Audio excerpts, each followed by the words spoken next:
topic is grit, resilience, and the efficacy of wilderness therapy. And when I say wilderness therapy, I mean very specifically the traditional wilderness therapy, the model that we use, the primitive living nomadic model. And there's been such a direction change for these kinds of programs in the last 10 years, where they're adding a lot of adventure and recreation and a lot of base camp models. And at Voc, we tend to stick with this because we believe in it. We think those other avenues market well to maybe people might feel guilty or afraid or anxious about the difficulty, the challenge of a primitive living nomadic wilderness therapy. But I want to show you some outcomes tonight, which are really exciting to share about how we fare compared to many of those models. In addition, I want to talk about grit, which is kind of a hot new word, and resiliency, which has been around for some time as a hot new word, and to talk about how they really are fostered by this kind of model. So welcome to the broadcast. Very happy to be doing it this evening. First and foremost, I want to talk about grit. That's the kind of new word on the scene, very similar to resilience, and it's based on the work by Angela Lee Duckworth, who's a researcher who started to observe in the classroom that there was a difference between the way that children fared, and it wasn't explained by their IQ. That many of her most successful students weren't necessarily her brightest. And so she went back to school and she started to look into this research. She looked into cadets at West Point, at the military academy. She looked at teachers in rough areas where they had rough demographics, difficult schools and populations. She looked at students and their graduation rates in Chicago, and she started to measure grit and started to see what kind of correlation that was to being successful. How long were the students going to be at West Point? Were they going to graduate? How long were they going to graduate? What was going to be the graduation correlation with the students? How long were these teachers, were they going to stay in their school for a year or longer? And she started to notice that it was very well predicted by grit. She defined grit in these ways. It's a passion and a perseverance for a very long-term goal. It's stamina. It's sticking with your future day to day, day in and day out for years, and working hard. So staying focused, working on your future, your goals, your objective. And she said it can be very, an analogy can be that we live life like it's a marathon and not like a sprint. Not easily set back, not easily dismayed, not easily disillusioned, and do we give up on what we're searching for. She saw in her studies that talent, like I said with the IQ with the students, talent did not relate to grit. But there were a lot of people in these various areas that were very talented, charismatic, gifted, intelligent, but if they didn't have grit, they were more likely to not accomplish the tasks, the measures that she was talking about. She also borrows on the work, and I'm going to talk about Dr. Carol Dweck this evening from Stanford University about this idea of growth mindset, this idea that the brain can change, that we're not necessarily born with math brains, that we're not necessarily born with something that's fixed, that can't change. And so I'm going to talk about that research tonight, something I've shared before, something that's in the webinar, the broadcast, and the book Nurture Shock, but I think really exciting. And what's exciting about it also is they've started to test this growth mindset versus fixed mindset with pro-social behaviors, right? Emotional, what we would consider emotionally healthy behaviors. What they found was teaching kids about how the brain changes increases the likelihood of perseverance, right? It's a pretty simple idea that I think resonates with most of us, that if we believe that we can develop in a certain area, and we believe that there's science behind that, then we're more likely to stick with it. If we believe that we're born with it or not, failure, setbacks, discouraging efforts are going to more likely lead to quitting. She talks about this idea that failure is part of a successful journey. It's one of the things that I talk about with parents and have for decades. This idea that we learn to value the failures, the setbacks, the 2 steps back in the process. And when parents can start to do that and stop thinking about it kind of as pass or fail, good and bad, we see the family change their perspective. It changes all the psychology that happens between a parent and a child. It makes the child feel differently about themselves. But if we're rigid, afraid, most likely coming from a trauma in our life, right? We're protecting against failures and setbacks. We create an anxiety, a need for perfection. And we do that with ourselves as well as our children. It's a culture that we develop in our home.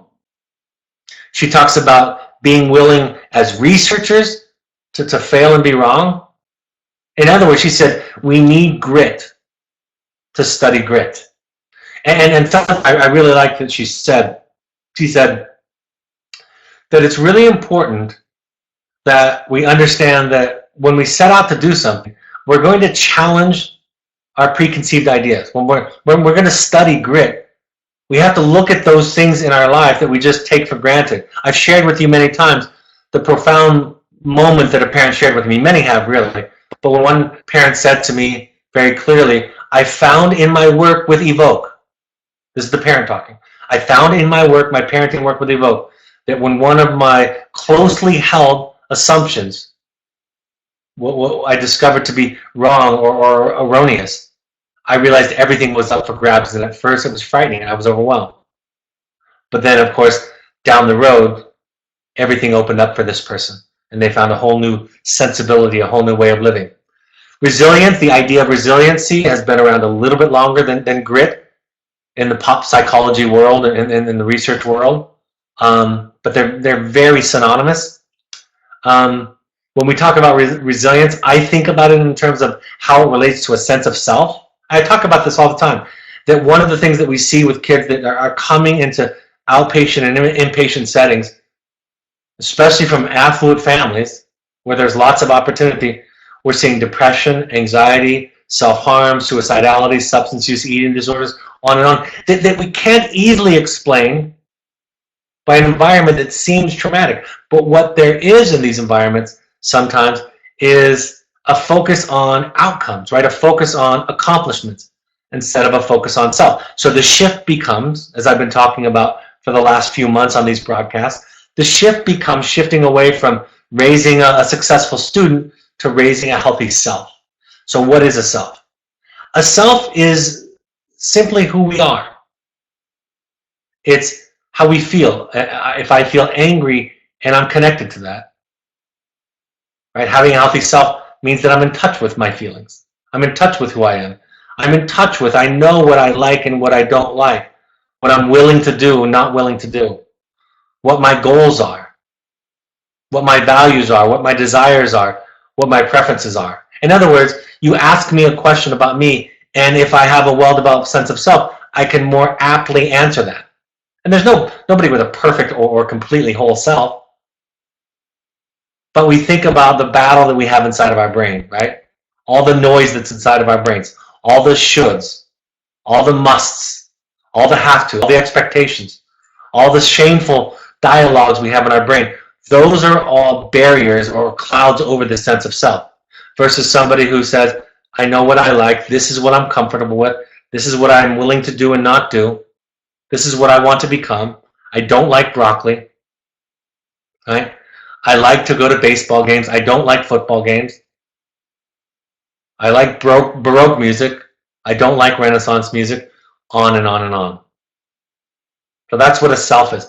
And how do we foster a sense of self? It has to start first with a base for a parent of some sense of self, right? And that is why I've said for many years now, people will talk about the work that we do at Evoke, the parent curriculum, the work that I share, and they'll say to me, well, that's your training, right? That's because of your training. You're educated.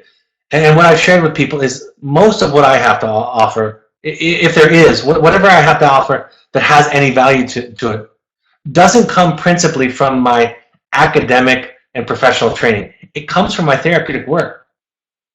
It comes from the fact that as a client, I've walked into a therapist's office over and over and over again and done battle with that noise inside of my head. So that when I'm sitting with you, parents, I'm with you, right? We're in this together. You're not alone. We're all doing this battle together. And I can resonate with you because I've been seen. I've been held. I've gone to a place where it was safe for me to explore all of that, even the craziest, most neurotic parts of myself. Next, we get to the place of attachment, right? Healthy attachment, which again comes from this healthy base of self and a parent. And it's this ability to see the child as an other, right? To see what they need, what they're feeling, to be able to hold it, to contain it is the word in therapy, which means to give it space, to sit with their pain, their disappointment and anger, to understand it, not at the level that it compromises ourself and our space and our circle, right? I think that's where people get confused. They think they have to sacrifice themselves in the process of containing, and that's not true. That's abandoning self. That's over-identifying with the child. So we learn to see, to value the whole self in the child, including the pain, the neuroses, the struggle, the insanity, the failure, all of it. I don't mention the positive traits because I think for many of us that's not a challenge. It's not a challenge to see the quote-unquote good parts of the child and to hold space for that. But we are challenged as parents to hold space for the quote-unquote bad parts or crazy parts or irrational parts. When if we can come to understand the child, they can more, they can better develop themselves in the process. Let's talk about Dr. Carol Dweck from Stanford University and her work. You can go to the website Mindset. In fact, there's a spelling error there. It should just say mindsetworks.com. You can go there if you'd like to. Maybe you can type that in the chat for everybody to see. Take out the O that's in the middle of it between the T and the W. Dr. Dweck coined the terms fixed mindset and growth mindset to describe the underlying beliefs people have about learning and intelligence. When students believe they can get smarter, they understand that efforts make them stronger. Therefore, they put in extra time and effort, and it leads to higher achievement. They actually, in her curriculum, I've sat in on a presentation of hers, they actually substitute math education. They take away math education time, and they substitute activities around teaching children about the growth mindset. Experiential activities, educational activities, instruction, education about the brain. And then at the end of these blocks of curriculum, they test them. And the children, with the mindset, the growth mindset curriculum, do better. That's incredible. They actually have less instruction in math. And they do better because they learn about how the brain can grow and is malleable, is plastic, and can change. 7th graders who were taught that intelligence is malleable and showing how the brain grows with effort showed a clear increase in math grades. One example, and there are many studies. This is what I thought was fascinating. She started off with math, but now they're expanding the research. In addition to the academic ability, students may develop a fixed mindset about their personal characteristics. Yeager and colleagues found that students who participated in a 6-session intervention about the malleability of their personality traits behaved less aggressively and more pro-socially. This research demonstrates that we can change students' mindsets in non-academic areas and make an impact on a range of behaviors. I think that's powerful. This is kind of leading into the idea of the efficacy of wilderness therapy. First of all, having this in our homes, having this in our own minds, thinking about it, talking about it this way, praising children on effort versus praising children on giftedness. That's explained very clearly in the book Nurture Shock, and you can go back to that podcast or broadcast if you'd like to. But we can do that around other personality traits. I have a couple of slides here that show it. When they're given the growth curriculum, their GPA increases, math grades increase. Students who were, excuse me, I skipped one. The impact of praise on performance after a failure. So in other words, if you praise intelligence, giftedness, the number of problems solved goes down. If you praise effort, something that's inside of their control, it goes up. I saw a video by many of Dweck's graduates, and many of them were identified early in their academic careers as gifted. And all of them talked about overwhelming anxiety and the impulse to quit when it got difficult for them or when they had some failure. So I think that's really profound. And then, of course, sharing with you this idea, this chart about that when children were taught about their ability of the brain to change as it relates to personality characteristics, that there was an increase in pro-social, the pro-social measure that they used versus the aggressive. So I think that's really, really powerful stuff. And you can read more about it on the website. Another thing when we think about challenge and versus the recreation, the adventure model of the base camp model. A quote from Thomas Edison, "Opportunity is missed by most people because it's dressed in overalls and looks like work." You know, our model, what we do, it's an incredible model. We have lots of students who come back to work for us. Right? We have incredible outcomes that I'll share with you in just a moment. But the fact of the matter is there's a shift in culture that's impacting the treatment industry, right? It ought not to be that way. It's the tail wagging the dog. There's a shift in culture that people are replacing work with recreation, right? We can understand that. We can all have empathy for it. Anybody who has raised a child can have empathy for that shift because it's kind of the any port in the storm parenting. We're all exhausted. This is hard work. This is challenging. Dealing with difficult behaviors, difficult emotions in children is exhausting. So we're tempted to placate them to some degree. Recreation works because everybody is happy. Parents feel less stress, guilt, or personal discomfort. Parents protecting against failure and struggle, right? This idea that we don't want children, and we think if children experience a setback, that their self-esteem will be dinged. Really, we're just putting an emphasis in the wrong area for self-esteem. Instead of giftedness and aptitude being fixed, we set it in perseverance, and in grit, and resiliency. Parents not allowing children to be angry with them. I put an asterisk by that because I think that phrase, parents not allowing children to be angry with them, I think it can be too simplistic. I think it's one of the things that pop psychologists and some therapists will use to insult parents. And I want to say it in a more compassionate way, right? You know, part of our work, part of what I've taught in our curriculum is that we learn to listen to our children, we learn to see them, we learn to be flexible in our parenting. And to do that, we're going to listen to their anger, right? And we may adjust. That's part of the curriculum. So again, it has to start with this stable base. And if it comes from a fundamentally wounded place in us about needing to be liked, not having enough of a sense of self in ourselves that we can withstand the tantrums, right? The anger, the sadness, the disappointment in our children. And I would say, in my experience, everybody struggles with that some. And so I want to say it more compassionately, but it is a dynamic that we learn to develop enough. We get our esteem from somewhere else, so that when we show up in the parenting relationship, we can show up clear and still flexible, but clear. So, how does this all relate to wilderness therapy? The pure wilderness therapy that I'm talking about, the MATIC model that is shrinking, is the outcomes. You have the outdoor behavioral health cooperative, right?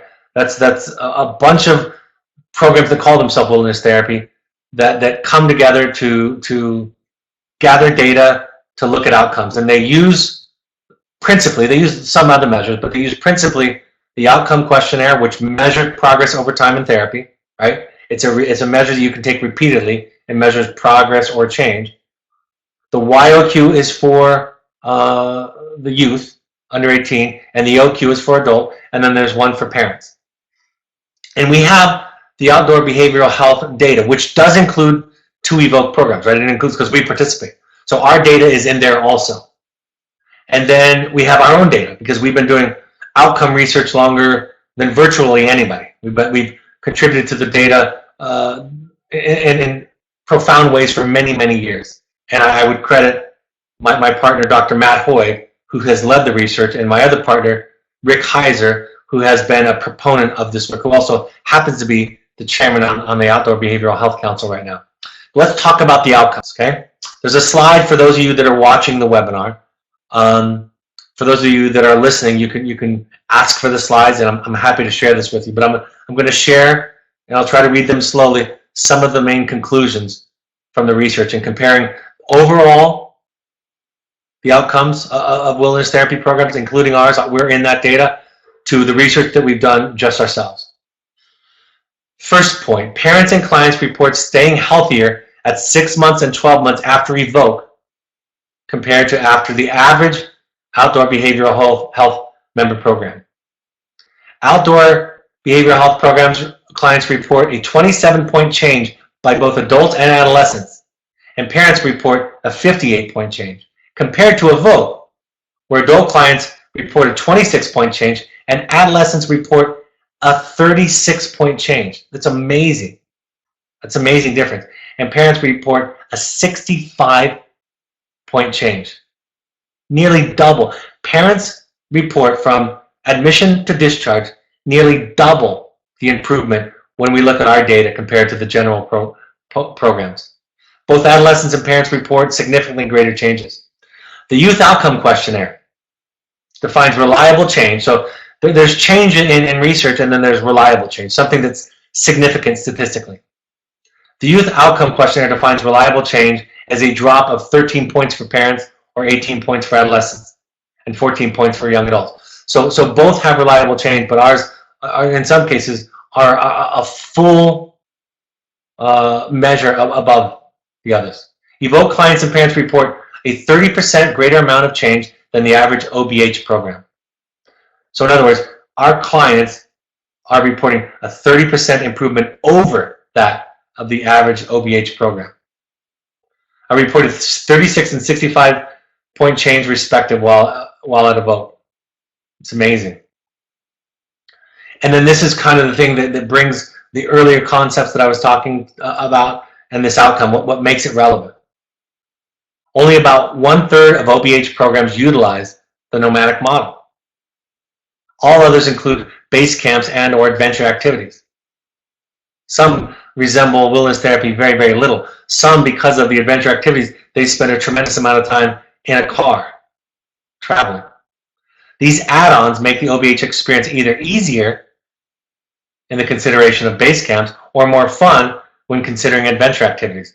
Both of these things may rob clients of the opportunity to develop greater resilience or grit. I would also say our emphasis on parent work may also be a part of that change. Not only the impact that a parent's work has on the child, but also a parent's perspective, right? The new eyes and new ears that comes as you do this work. And I can tell you officially, and this is me tooting our own horn, that when you ask therapeutic programs off the record, when you ask them about who is best prepared, Evoke therapy programs and other programs that use the primitive living nomadic model are commonly at the top of their report. And then you talk about the parents being prepared, and Evoke therapy programs is often at the top of their list of programs. So I think that's powerful. So first, the take home is we have to develop grit ourselves, right? We have to do our own work. We have to develop a sense of ourselves. We have to process and work through our own trauma. We have to do battle with that conversation that goes on inside of all of our heads. We have to look and find our wounds and find out how they impact us. We have to develop a sense of self, which in my way of thinking can only be developed in relationship to somebody else. It can be a group, a support group. It can be a therapist. It can be somebody that can hold us and see us. Kind of provide that attachment wound reparative work. Seeing the other, in other words, the child, seeing the other as an other requires a self. Right? It is the fundamental work that we are asked to do. It is what your child's issues that led to your enrollment at Evoke, it is what that asks of you. The development of self, which puts you in the starting block, in the capacity to be able to see them and to relate to them. To learn to see failures, struggles, challenges, and negative feelings as okay, as a part of the journey. In the broad perspective, in the big picture, it is to say that Evoke, that enrollment at Evoke, that the problem, and no matter where you are, if you're post-Evoke and struggling, that's all part of the journey, part of the education, part of the lesson, part of the curriculum of life, that there's value in it. And when we look at it that way, we get access, like I always say, to the wisdom, to the treasure, to the gold that has to offer. And Joseph Campbell's way of thinking, it's the dragon that we're fighting, that when we make peace with it, or slay the dragon, that's the way some people say it, but really it's making peace with your dragon, that it gives us the treasure that it was hoarding, the treasure that it was hiding. We have to overcome our shame, right? Really, a lot of this, folks, is about getting out of the culture that's steering us in a different direction. It's ubiquitous. The culture around us is ubiquitous. It's everywhere. And the assumptions that so many of us are walking around with are so wrong. We know that they have value in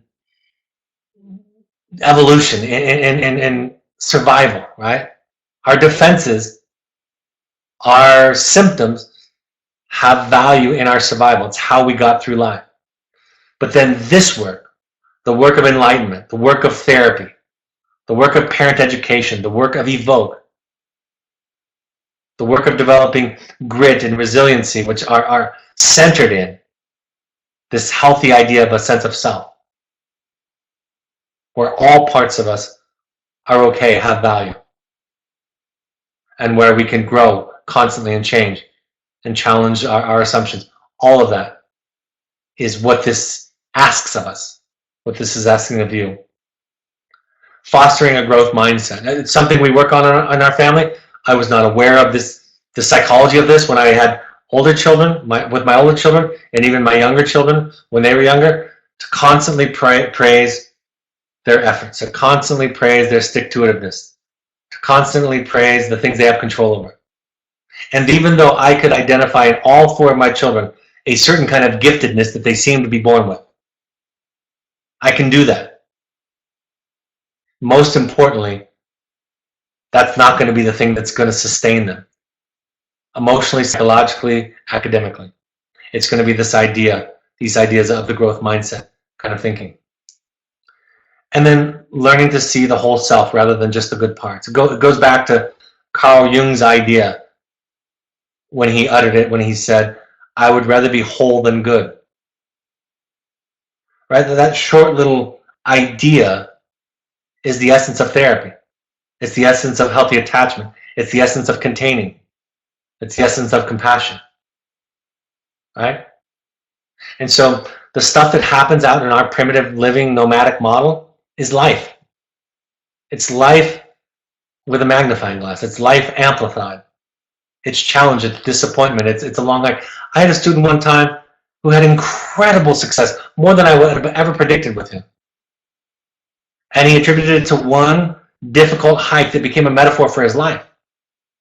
He later went on to do wonderful things and run all kinds of races, triathlons, raise money for charities, wonderful things. And he attributed it back to that one moment. It's doing something that's hard. It's when the student comes to Evoke and says, I can't. And I simply say to them gently, said this for decades now, I think you're wrong. I think you can. I know it's hard. I'll sit with you in your pain. I'll empathize with you. I might even cry with you. I'll share stories of my pain, my difficulty, my challenges, my mistakes, what I can relate to, and what you're going through. But in the end, I think you can. And even the ones that have struggled phenomenally in our program, I've seen them come to the end, and there's a sense of accomplishment because they did something hard. One student, when asked by a professional touring a program years ago, when this new adventure model was up and coming, and the professional said, where did you go to wilderness? He said, oh, I went to such and such. And somebody said, Well, what's that? He said, it's where you send your children, it's where parents send their children when they're afraid to do the right thing. This is a hard thing. And we have made the choice so far not to let the tail wag the dog and change our model. We believe in it, and the research supports it. So that's my little exciting soapbox for the day. And again, we can borrow some of those principles from some of the concepts that we're talking about, and we can adopt them in our own lives, in our own families, see the value of them. All right, I'll go on to some of the announcements. If there are any other questions that come in, I'll get those on the last slide. We ask all parents to go to 6 12-step support groups, Al-Anon, CODA, or Families Anonymous. You can also go to NAMI.org to find helpful resources in your area and affordable resources. You know, the reason that I call it heroic parenting is because it is heroic. It's hard to do. It's painful. You're doing the kind of work. That's why I thank you for joining these broadcasts, to listening to these broadcasts for and on behalf of your children, because you're doing the work that some parents don't want to do. You know, when we first get introduced to this work at Evoke, we say, well, it's not about me, it's about my child. We resist it. There's shame, there's guilt about the mistakes we made. And then we get into the work a little bit, we find a way to get past that, and then our world opens up to us. If you want to listen to these broadcasts on the go, you can listen to them on your iPhone or iOS device on the podcast app, on an Android device, on the SoundCloud app, or on your computer, go to soundcloud.com. And all of those platforms, search Evoke Therapy Programs and subscribe there. You can download them, listen to them when you're even out of internet connection. On Twitter and Instagram, follow us at Evoke Therapy. On Facebook, search Evoke Therapy Programs and follow us there. And then the Evoke Family Foundation on Facebook is a foundation that you can become involved in, or if you're interested, for people who can't afford therapeutic services. They raise money to help people that can't afford it. Our Evoke Therapy blog has new content all the time. You can buy my book, The Journey of the Heroic Parent, on Amazon. Just click on the paperback option, the new paperback option. The warehouse is out of it again right now, and you can buy it there from Evoke Therapy Programs. You can also buy an audio version or a Kindle version on Amazon too. Upcoming intensives, the May 2nd through 6th is closed. The next opening is June 6th through 10th. If you want to do deeper work, you want to do a deep dive into finding this self that I've been talking about, a therapy accelerator, a therapy springboard, and in my opinion, an incredibly rewarding process that I myself have gone through more than once. Come to our Finding You, June 6th through 10th. Coming soon is Finding You 2. I'll be announcing the date of that soon. For those who want to come, if you want to do a private family intensive, we customize those also. If you're a professional listening to this broadcast in the therapeutic field, we also have professional growth workshops. The next available workshops are for women, May 20th through 22nd, and for men, June 10th through 12th. To learn more about any of these, go to our website or email intensives@evoketherapy.com. I'll be in New York City on Monday, the 23rd, 7 to 9, at the City University of New York in Midtown. In Seattle, we will be we'll be announcing the location real soon. Saturday, May 12th, 4 to 6 p.m. In Denver, I will be in Denver on May 14th, 7 to 9 p.m. And coming soon is the Bay Area. Email Melanie@evoketherapy.com for more information or to RSVP. The Entrada workshop, if you're not signed up now, there would still be time, I imagine, but you're probably not signed. You're probably not going to the April 21st to 22nd at Entrada. We won't be having one in May right now. So the next opportunity would be in June on the 23rd and 24th. We want all families that can come to a workshop while the child is with us to come with us. You could also combine that with a visit to your child if their therapist says that the timing is right. Contact Gail at evoketherapy.com for more information or to RSVP. Pursuit trips are adventure activities, short trips for families and young adults. Think therapy light, think sober fun, something you can do as a family. Happy to take any live questions that have come in. Our son is resistant to even talking about his wilderness experience at Evoke, as if it is a trauma. So we tread very lightly on remembering this life-changing experience, at least for us as parents. We are 2 years out and still listening to podcasts. I feel disappointed that he does not speak of it positively with the outcome successes you speak of.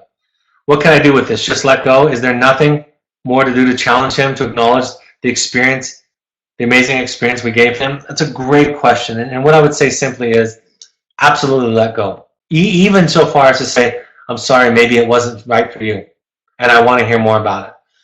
I think what can happen is the tension occurs when you want him to like it, to accept it, to value it, to acknowledge the value that it was, and he wants to be heard about how hard it was, how angry he was, how sad it was, how scary it was at times. And it was all those things, I'm sure.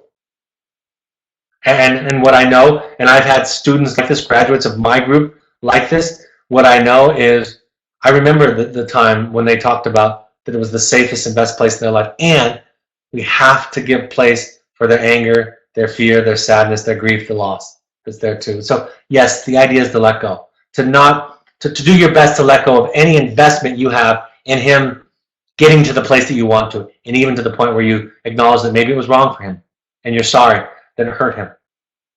And when you acknowledge all of him in that way, he's much more likely to then say, it wasn't all bad. And I did like my therapist. And here's what I got out of it that I still use in life.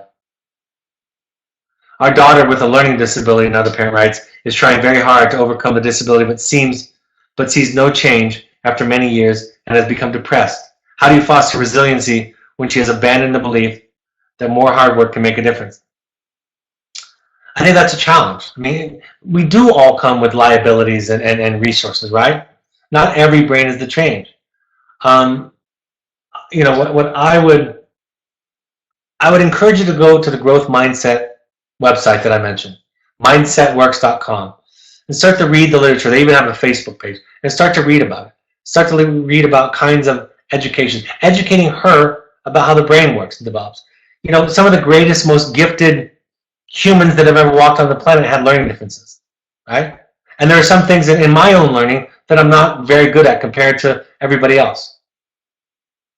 And we learn different ways, and we learn to work around, to accommodate. So I think there's shame there, there's stigma, there's this idea that she should be like everybody else, that she's not gifted in certain areas, and because of that, something's wrong with her. So there's a therapeutic shame piece there, and the growth mindset can help. And so therapy can help, right? Right? None of us are measured by our elbows, right? Nobody ever says to you, you have a really handsome or sexy elbow. You have a very attractive elbow.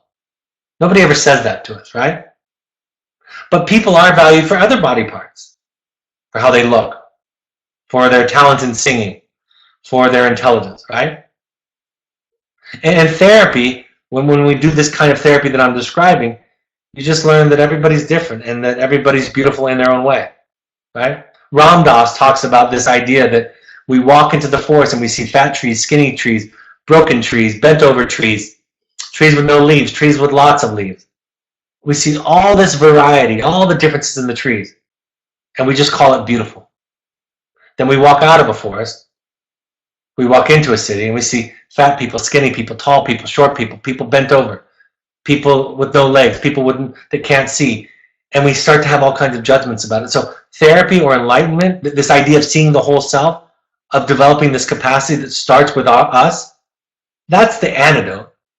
But it takes a long time to unlearn the shame, to unlearn the ideas about good and right and beauty. So therapy, the growth mindset, and be patient with her.